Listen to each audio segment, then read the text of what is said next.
seks pernikah tak ada manfaatnya.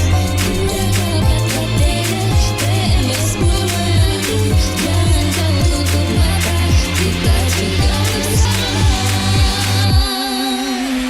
Hargai diri sendiri, jangan cepat terbujuk kekasih. Hindari kontak fisik berlebih, jaga pikiran dan juga jaga lisan. Dekatkan diri dengan Tuhan, perbanyak kegiatan dan berhenti untuk nonton pornografi.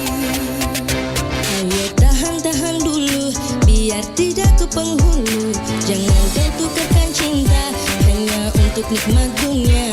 Kita generasi hebat, lahirkan generasi sehat, takkan ada untungnya jika seks sebelum nikah.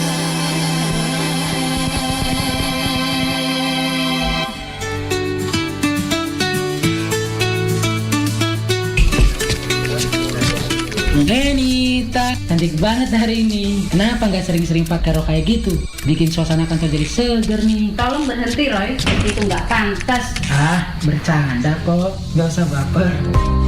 Bercanda? Tidak, itu adalah pelecehan seksual. Banyak orang mengalami hal seperti ini setiap hari dan ini tidak boleh dianggap remeh. Undang-Undang Tindak Pidana Kekerasan Seksual (UU TPKS) melindungi setiap orang dari pelecehan baik verbal maupun fisik. Ingat, pelecehan seksual bisa terjadi di mana saja dan itu adalah tindakan yang melanggar hukum.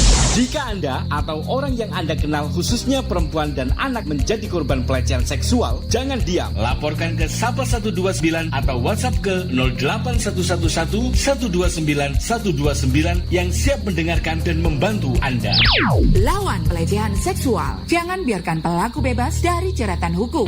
Pesan ini disampaikan oleh Kementerian Pemberdayaan Perempuan dan Perlindungan Anak Republik Indonesia dan Jaringan Radio Komunitas Indonesia.